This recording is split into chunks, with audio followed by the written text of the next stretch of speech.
There's many different ways we can give that feedback, but making sure that we're being specific, that we're creating game plans, and that there's a follow-up that ultimately leads to different results, that leads to different behaviors, that leads to different attitudes.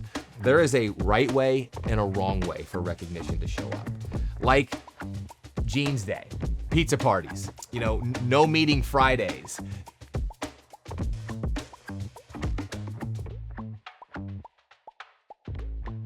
Feedback and appreciation is not just a nice to have or a check the box to say we did that. It's a must have if you're going to build a culture that allows your people to thrive and drive the right results. Let's jump into this. I'm Chad Carden, founder of the Carden Group, and for 25 years, I have been traveling the globe working with leaders to authentically and sincerely add feedback and appreciation into their everyday DNA and habits that help them drive even better results. Let's look at some of these things and how they can play a part in your success. Feedback and appreciation are interesting. They're similar, yet they can also stand alone. It's sort of like a Venn diagram. You can have appreciation, you can have feedback, and then they can also overlap. One of the things that we always talk about is a leader's brand.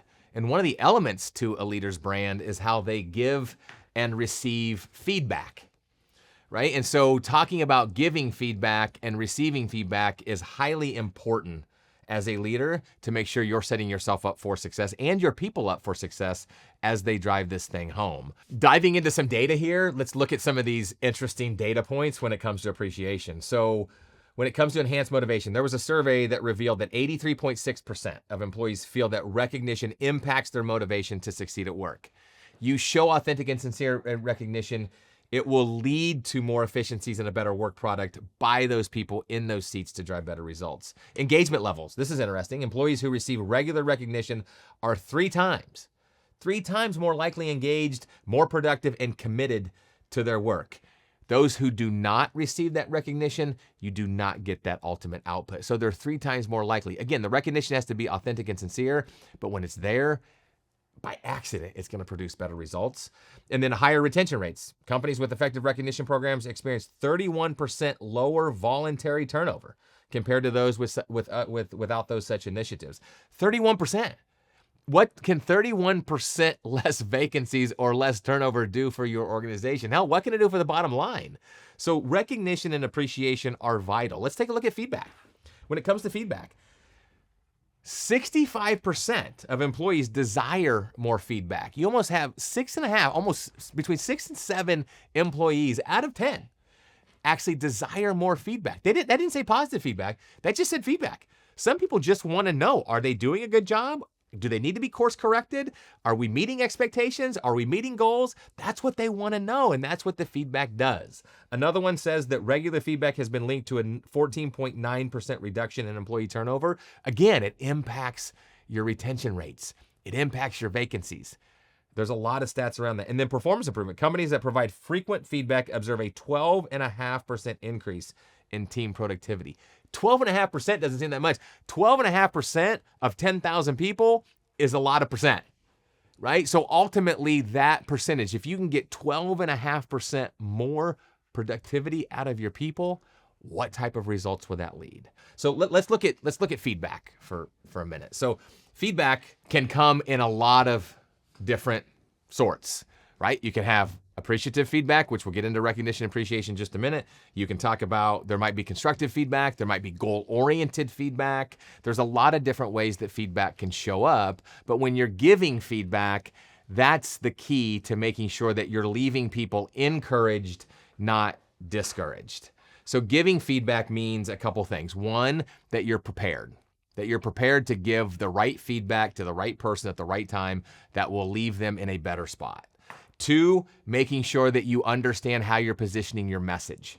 How are you positioning your message to provide the feedback that is right, that again will help move that relationship or that person in the right direction?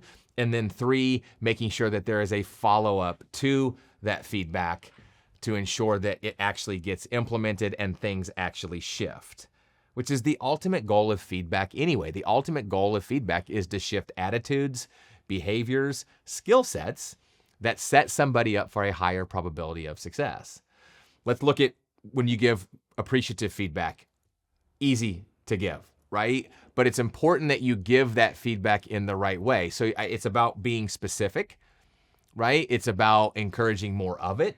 It's about allowing to create a conversation, which is what we call kind of direct model feedback. Direct model feedback is when I pull from the individual versus just telling them directly. So I might ask questions and pull from them and get them to self-recognize some of the things that they're doing really well when I'm providing that feedback. So it might be, what are some of the things that you did well with that project? What did you like about the way that you handled that meeting? What was a positive outcome by the initiative that you drove or by the way you led that team? There's a lot of different ways that I can pull from them in that direct model feedback. I will tell you, most times when you pull from people with feedback, when you ask them questions, they will immediately go to the negative. So we have to challenge them to stay in the positive. So what did you like about that? That's the first thing when I'm giving that direct model feedback. And then I'll add my thoughts. So if I'm talking to one of my team members and maybe there's a specific presentation that they just did, the first thing I will ask is, what did you like about what you did in that presentation? And they might start going, I could have done this better. I could have done this better. I always, no, hold on. What did you like? What did you like about that? And then I'll also have my notes. So if there's certain things that they didn't say, I'll make sure to add those things on, right? The other side of that is when we're giving feedback. And again, we're talking about appreciative feedback, but there's also that constructive or goal-oriented or even corrective feedback. It's, what are some things that you would do differently? Now, here's the important piece when giving opportunity feedback, which means there's areas of growth or negative feedback, some people will call it, is really two pieces. One, more things right, not less things wrong. So when I talk about more things right, not less things wrong, it means I don't always want to focus on all the things that they could have done better. I want them to leverage the things that they're doing well, but certainly hone in on one or two pieces that they might improve. And the second piece to opportunity feedback or growth feedback would be, I can't change the past. I can only impact and influence the future. So when it comes to feedback, it's not about here's what you should have done. It's what would you do differently next time? So instead of saying, well, you should have done this or you should have done that, I can't change that. They can't change that. We can't change the past. It's how are we looking for? What could you do differently next time? Next time you have that opportunity, here are a few suggestions. So when giving that opportunity or that, some people call it negative, I don't like to use that word, that growth feedback, it's all about making sure that we're future focused and making sure that we're not overweighted on the negative. Remember, more things right, not less things wrong. So that feedback, so there's that push-pull. So it truly is a conversation. I'm asking them, and then I'm giving my input. Now, the anchor in feedback is, what's the action plan? What's the implementation? What are they doing to implement that is going to change? How are we going to monitor that? How are we going to track that? How are we going to hold them accountable to making sure that those things show up? Remember, leveraging their strengths, but also maybe shoring up some of their gaps or some of their shortfalls that can help them improve in those particular areas. Feedback, again, comes in a variety. It might be a skill set. It might be their behavior. It might be their attitude. There's many different ways we can give that feedback, but making sure that we're being specific, that we're creating game plans, and that there's a follow-up that ultimately leads to different results, that leads to different behaviors, that leads to different attitudes. Feedback can show up in a myriad of ways. I have a history with feedback that most of my wounds are self-inflicted. There's been several opportunities that I've botched when it comes to feedback. And over the years, I've just learned, I've got the wounds to prove it, but I've just learned on how to truly leverage feedback in the most positive ways.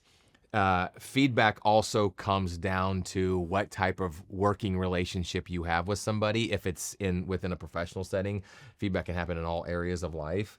But let me share with you something that I have found to be very successful when it comes to feedback, and I'll give you a specific example.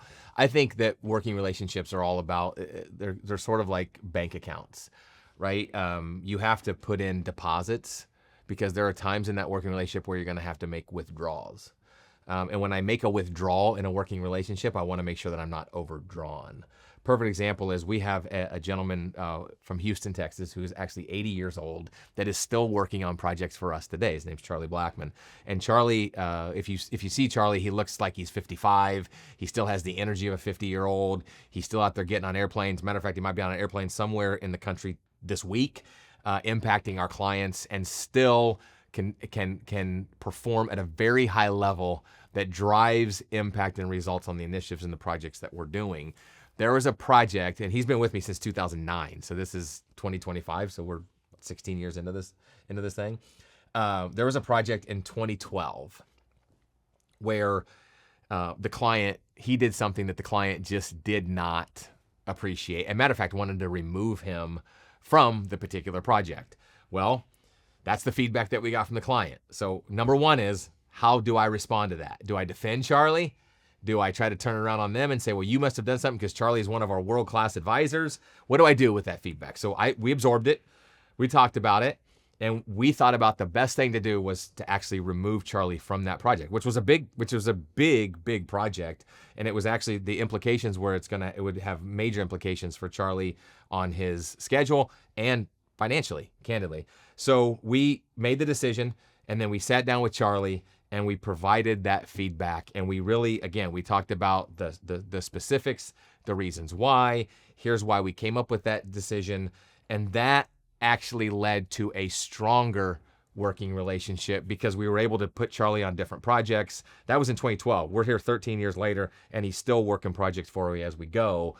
But it took a while for us to get there. And I tell you that story because ultimately, when you provide the right feedback and you're authentic and sincere about it, people might not appreciate it. But if you have those strong working relationships, you can work through it.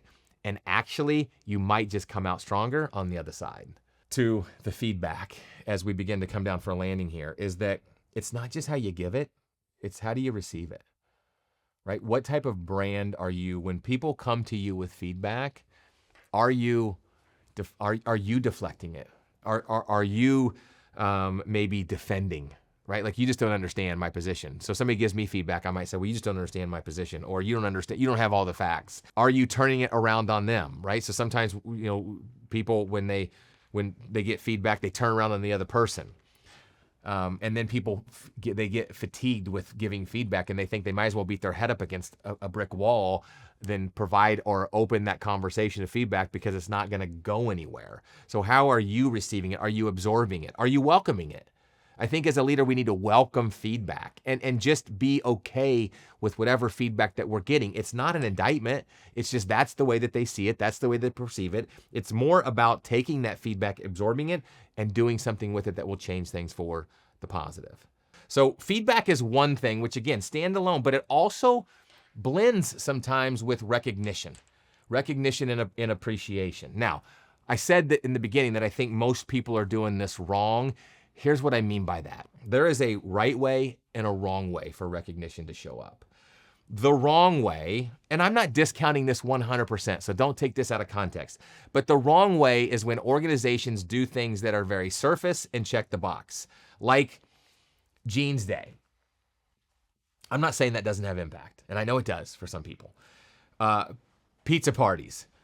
No meeting Fridays. These are things that are just, they really don't add value. And here's the thing, you might think that they have impact, but your people do not accept that feedback. They really, if you poll a lot of people, what you'll find is they think that that's just BS that organizations and leaders are throwing out there. So I'm not saying don't have them. I'm just saying if you're going to have them, make sure that there's a purpose behind them and make sure that there's a real connection. Not that, we've heard organizations where, the bottom line grew by 50%, so they throw a pizza party. Well, I mean, that's one half of 1% of maybe 50% of the growth. So there's all those opportunities. Let's talk about some right ways to give appreciation. Number one is I think it has to be customized and personalized. That doesn't mean that you have to, if you have 1,000 people in your organization, that you have to sit down with 1,000 people. It just means whatever recognition that you're giving, it's personalized and customized to that individual, maybe to that team, maybe to that department, right? And so the audience really, the numbers really don't matter, but what the recognition is, it has to be personalized and customized. It should be specific. It should be, what is it that you truly are recognizing and appreciate about that individual, that team, that department, whoever it is you're recognizing. You should provide evidence. When you give somebody an authentic recognition, an authentic compliment, authentic appreciation, most people do one of two things. They will either deflect it. No, that's not me. That's Jim that deserves that, or Sally that deserves that. They'll deflect it because it's weird. It's get off me. It's not normal. Or they will absorb it. They'll say something like, well, that's just my job, or that's what you hired me to do. Rarely will they just take it in and just say thank you. So when you're providing that recognition, there's always a hesitation for the person to receive it. 9 times out of 10, there's that hesitation. So the second piece of that, specific, the second piece of that is provide evidence. Why do you say that? What is it that you're truly recognizing? Give specifics. Maybe somebody did great with the project. Maybe the results improved. Maybe that, whatever those things are, be really specific and provide evidence on why you support that. Stay away from surface level recognition, but really providing solid pieces of evidence that support why you recognize the people or the team or the department that you're recognizing. And the third thing is encourage more of it. Encourage more of that behavior that helps drive those results. It helps impact morale. It helps impact their fulfillment. It helps impact their engagement. It helps impact their work product. When you authentically and sincerely provide that recognition and you encourage more of it. And ultimately, selfishly, it helps you and your organization drive the results that you want to drive. I've worked with a person that does recognition flawlessly. She's amazing at it. She's authentic. She's sincere. And it literally drives the results that she wants to drive to continue to set her people up for the highest probability of success. There was a specific incident where she had all of her top leaders, and she ran an organization with 10,000 people. And she had all of her top leaders. There was about 150 people in the room. And I'll never forget, it was a full day conference, and she, what we call, bookended it. So she started with recognition and she ended with recognition on each side of the agenda. And when she first came out of the gates, I was in awe of the way that she set this thing up. So the first thing that she did is she really authentically and sincerely allowed like a 15-minute recognition ceremony for not just individuals, but her entire top leadership. Again, I think there were 100, 150 people in that room.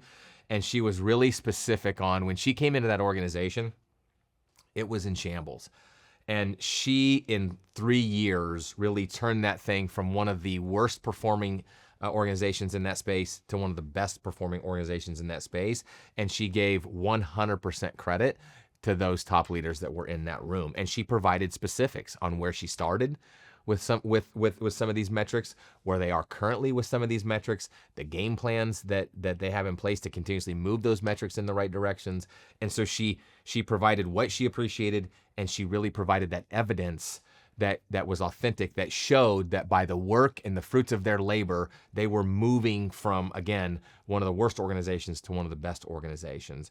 And then the last thing she did is she really encouraged more of it by really creating a think tank, if you will, and allowing ideas to come to the table by conversations within that audience on things that they could do to enhance those results. So what we came out of that with at the end of that day were best practices, collaboration, better ideas, better implementation plans. That's a floodlight viewpoint of recognition. But when you look, and you can do that on a very smaller level too, but remember the steps. She was specific about what she appreciated. She provided evidence, and then she encouraged more of it by involving them in the ideas that would lead to even better results. Recognition doesn't have to be that formal, but it can be. So what are you doing to recognize your people? What are you doing to be authentic? What are you doing to make sure that your people understand the value that they bring that helps move them in a positive direction and helps drive even better results? Whatever you can do today, do it. If you need help communicating with your team and providing that feedback and authentic recognition, check out our Design Leader digital course. It will give you the confidence and competence to be successful and move the results in the right direction. I'll put the link below. So with feedback and recognition, it's interesting because again, they could stand alone, but sometimes feedback could be that recognition, right? That appreciative feedback that we talked about earlier. Sometimes the recognition will lead into feedback when you encourage more of it or ask them what they could do differently or what they could enhance to continue moving that forward. So they do blend, but they also can stand alone. I believe that, again, most leaders are just unconscious with this. Either A, it's not existent, or B, they're doing things very surface level and they're just checking the box that actually has an adverse impact on morale, on engagement, on fulfillment. So again, ultimately with feedback and recognition, there's a lot there, but what are some things that you could do to be more intentional? What are some things that you can do to get out of the checkbox mentality? Small hinges swing big doors. I heard a guy by the name of, who said that? The guy from Phoenix. Joe Polish. Joe Polish said that. And he said that small hinges swing big doors. I'll never forget, I was in a networking thing with him and he mentioned that from stage. And I just really thought that is the essence of the appreciation and feedback. We don't have to make big deals out of it, but it's those small things that you do daily that will drive huge results and have a ripple effect for your people, for your teams, for your departments, and for your organizations. Find something today that you can recognize authentically and sincerely. Find something today that you can provide feedback on. Act on it, implement it, and watch the results unfold in a positive way. If you got some good ideas and tips on how to give feedback and recognition and set yourself up for a higher probability of success, watch my next video, The Science Behind High-Performing Teams, where we dive into creating clarity, alignment, and purpose for even greater results.